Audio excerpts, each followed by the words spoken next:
Hey, what's up, everybody? You're watching AfterBuzz TV's The Voice. It's the top 12. We're breaking down the live performances and doing a little critiquing. Stay tuned. You're tuning into the destination for TV superfan discussion, AfterBuzz TV. And now, let the buzz begin. What's up, guys? I'm Jason Ikeler. This is The Voice After Show. You can follow me on Twitter and Instagram at Jason Ikeler. Over there, we've got Christian Rosenberg. Hey, I'm Christian Rosenberg. And it's nice to see you, sir. And I'm back. I know you've been gone for a minute. I've been out of town, but I'm here now.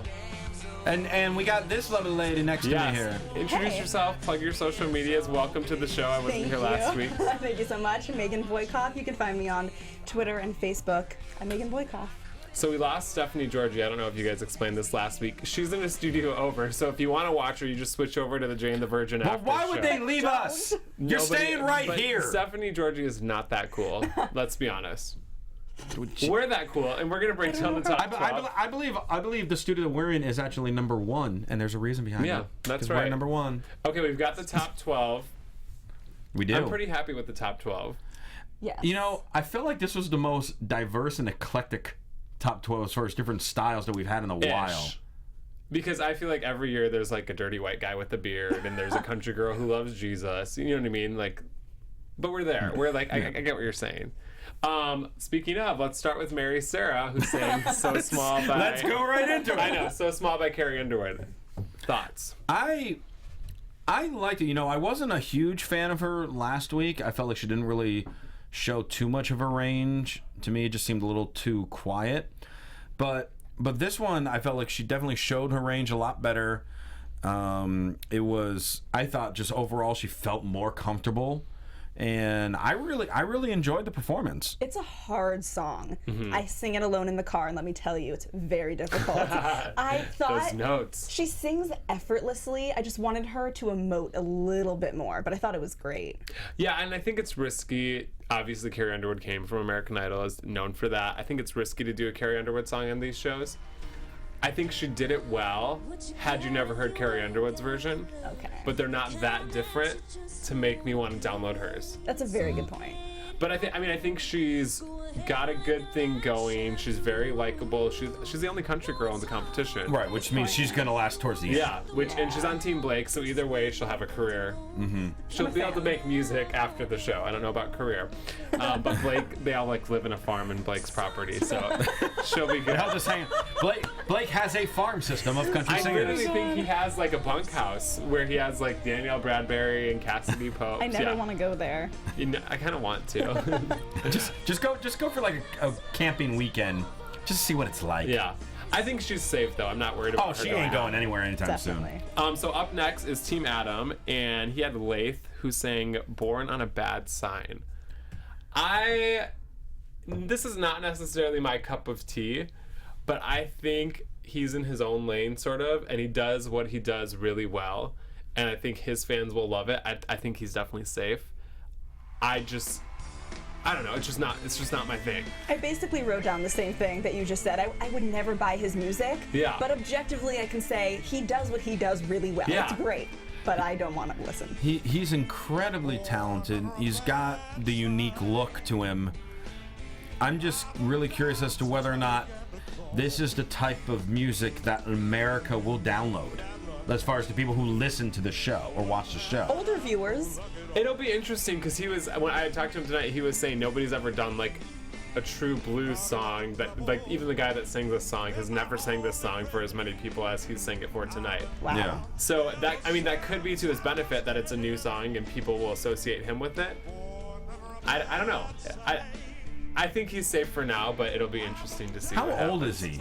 Also, The beard throws me on Yeah. age.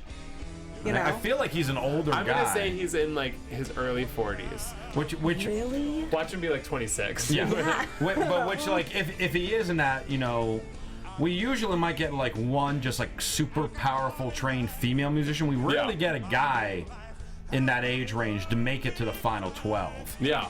And I mean, just listening to it now, just in your ears, it's really, really good. Yeah, Oh, yeah. it's true. Okay, up next, I took off my glasses so I would look better, so I'm just kind of squinting at my phone if you're watching this. Up next from Team Pharrell is Emily Keener, and she sang Lilac Wine by Jeff Buckley. Actually, next was Daniel. But we can go over those Emily. Oh my We'll do God. Emily. Thank We'll do you. Emily. We're going to talk about Emily. That's actually really funny. I thought she did really well. I think she needed a little bit more of a build into the song because kind of somebody told me they were watching it in the audience and they felt the same thing we were feeling in the press room, that it kind of in the middle, you're just kind of like, it's a little bit of a sleeper. Okay, I had heart eye emoji for her the entire time. Oh, really? Yes, other than the foil dress, which was a little loud, and I was like, you're so soft and gentle, and this dress is like, look at my foil dress. But otherwise, I just thought she was flawless. I did. I was wondering, why was the guitar necessary? She's like, I didn't think she needed... To me, this felt like the type of song that she should just be kind of like sitting on a stool. Just... See, I liked the guitar because I felt like that kind of goes... I feel like a lot of times when they tell these kids to lose the guitar, they get super uncomfortable on stage. And I think it's kind of like something she clenches onto. I actually liked the dress because I liked the camera pan. You're like waiting to see the dress to make the performance a little more interesting. I agree. I mean, but it drew your eyes away from, your ears away from the song, at least for me. Yeah, I was waiting to see the rest of the dress because it was so distracting. That's Actually, how I we saw need to it. talk really quick about... Usually The Voice's stage production is really good. This one was so corny when the one guy sang 7 years old, it's birthday candles. I know. And then the other guy sang Hands to Myself, and it's like fingerprints behind him. Yeah. Like a little too obvious. But I thought as far as like her voice, and I think I've talked about it on the show before, I think she's got a very unique voice. And I thought she nailed the song. To me, she looked like she was about to cry at the end of it. Because I think she was just really feeling the emotion of the lyrics and all that. She ain't going anywhere. No way. I don't think she is either. See, this is the part where I'm like kind of ready to fall asleep though. But I thought she did good. She has a pretty voice. On really? Every note, yeah. I feel like if I had like a glass of wine or something, that would have been good. Let's talk about Daniel Pacino now. All right. He sang Human Nature by Michael Jackson. This was one of my favorites, my favorite guy of the night, probably my favorite performance of the night. I think he has a really good, strong look. I think his voice is just really pure. And it's hard to cover Michael Jackson, but he did it in a way that, like a likable way. Yeah, you said exactly. I mean, anyone trying to do Michael Jackson on these shows, it's kind of like our Adele rule or whatever. It's just like, just don't do it. I mean, it's hard to do anybody iconic. Right. Sure. But he still found a way to make it his own, and he had like that little pause in the middle of the song, and for most of this performance, I just closed my eyes and listened to it. Yeah. Because I almost felt distracted, because when I'm looking at him, I'm just like, this voice should not come out of him. And yeah, I was like, you're just so pretty. Yeah. So like, kind of, because I was just really getting into it. This is one of my favorite Michael Jackson songs, and I thought he did great. Yes. I really did. I feel like everyone, at least speak for myself, I fell in love with him tonight. Yeah, it really I felt the put him same. on the map. I was like, he was not in my like top to win, and now I'm like, oh, okay, Yeah, get there. Yeah, I forgot about him until tonight. Yeah. Which this is a perfect time to start peaking. Oh yes. You know? Yeah. You go, Daniel. And speaking of this show, I think there's something else that we need to talk about too. Oh, actually, that's so funny you mentioned it. I'm gonna put my glasses on for this one. Put your glasses on. Just in case. Look at those glasses. So, thank you. They're clear. Tuesday, April 19th on the CW. It's coming and there is no cure. The greatest enemy comes from within. From the co-creators of Vampire Diaries, Julia Plec, and Emmy Award-winning director of Game of Thrones, comes the riveting outbreak thriller Containment. So when a mysterious and deadly epidemic breaks out in Atlanta, a massive urban quarantine is quickly enforced. Loved ones will be torn apart, and those on both sides of the fence will be put to the ultimate test of survival. Not just fighting disease, but fear, isolation, and the unknown. But is this virus an act of Mother Nature, terrorism, or something far more sinister? The truth will not be contained. Dun, dun, dun. Hence the name. I'm going to be obsessed with the show. Secrets begin to unravel, society begins to crumble, but unlikely heroes will rise. Ordinary people will defy the most extraordinary odds. Don't miss the most utterly terrifying yet highly anticipated new series, Containment. The must-see limited series event premieres Tuesday, April 19th, and catch it only on the CW. That's tomorrow, right? That 19th is tomorrow. Watch it tomorrow. I am utterly terrified, but highly anticipating the show. And if you watch any sort of CW show like this, you're gonna get sucked in from the first. These are episode. one of those shows that you just get sucked into. And Julie Plec has done like every CW show. So I feel like the odds are in our favor. This is gonna be good. Watch it tomorrow on the CW. All right. Now let me take off my glasses again. I just Glasses want to are make back sure I'm off. looking good this whole time. Let's talk about Nick Hagelin, who's saying "Mine Would Be You" by Blake Shelton, Team Christina. I like you. Okay. I really like Nick. I think he reminds me of Nick Jonas, which is perfect because they have the same name. And I really liked him last week. I didn't think it was possible to make a Blake Shelton song sound more white, but he did. Wow. Right? Wow. I never would have thought of it like that. But am I right? But you're right. Okay, thank you. Yeah. I mean, I was honestly shocked when he was voted through last week. I was like, really, him? We also have to say, this might be a little sinister, but he has a really good backstory. Yeah. So like I feel like when I vote for him, you're like voting for him and his child, which helps. He's the good-looking guy. He's got the good story. He was brought back in. But I didn't mind him last week, but this week I I feel did not like this him was last not week a at all. strong vocal for him. I honestly, I'm not crazy about it, but I thought this was better than last week. Oh really? Yeah. It's interesting that all of the judges loved this though. Like they all across the board loved it. I guess they love everybody though, so it's not that. I respect his versatility attempts. So last week he did Rihanna. This week he does Blake Shelton. So they're quite a bit different. Points for that. And I did I know I touched on earlier with Emily with the guitar. Tonight was the night where everyone was playing an instrument. Yeah. He played some piano, and I liked him on the piano. I thought that was kind of a nice change of pace for him. And I like the fact that he wasn't spending the entire time in falsetto like he did And with I Rihanna. actually think he should do Michael Jackson.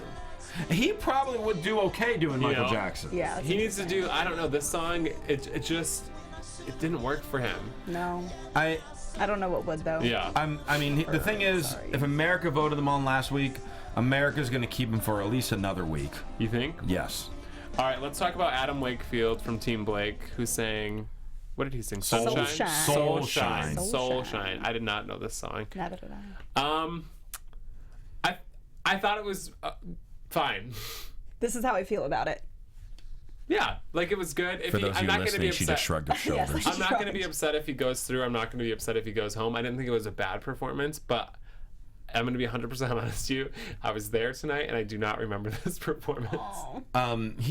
This was not his best performance of the season, but I think he has the best chance out of all of the men to win the whole thing. Well, I don't think the guy's winning this season. Based on the Voice history, this kind of guy does great. Yeah, yeah. Based on the history, the look, and his natural talent with his tone. He's gonna get people that are country to like him, and people that aren't country that like rock and roll that watch The Voice. Yeah. Are gonna like him. Yeah.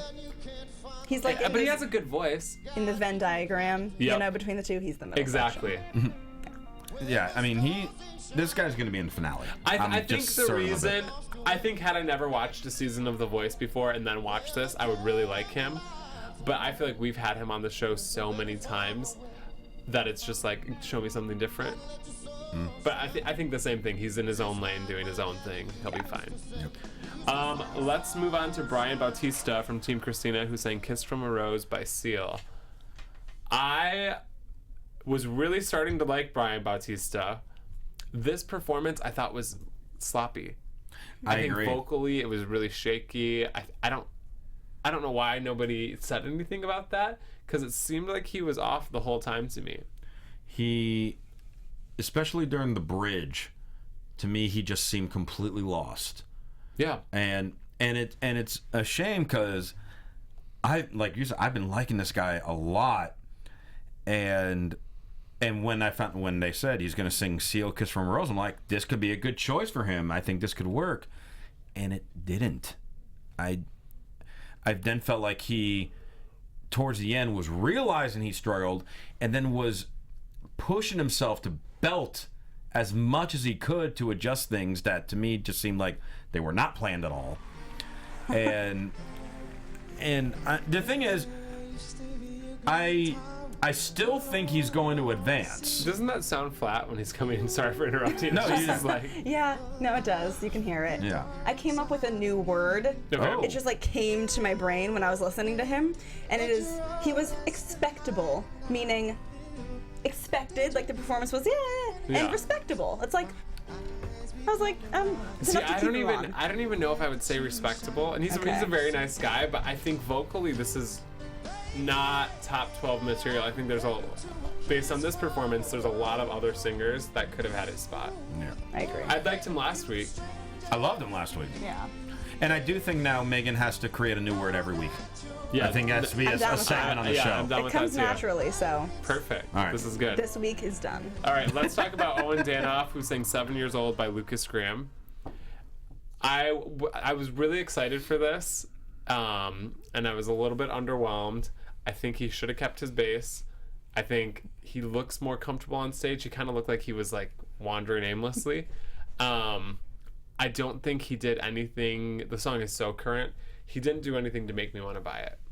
Yeah, I thought it was a really, really good song choice because it is current and it has such a strong, I mean, the words are a story, you know, that almost anyone could relate to. And it was the first time that I did see some emotion on his face and in his eyes, but around halfway through, I feel like he lost it and it was done. Yeah. You know, I didn't think this wasn't my favorite performance of his this season, but I did like it because this is a difficult song. It's very rhythmic. There's a lot of staccatos, and I thought he did great in that respect of it. I agree with you. He didn't seem as comfortable without the guitar.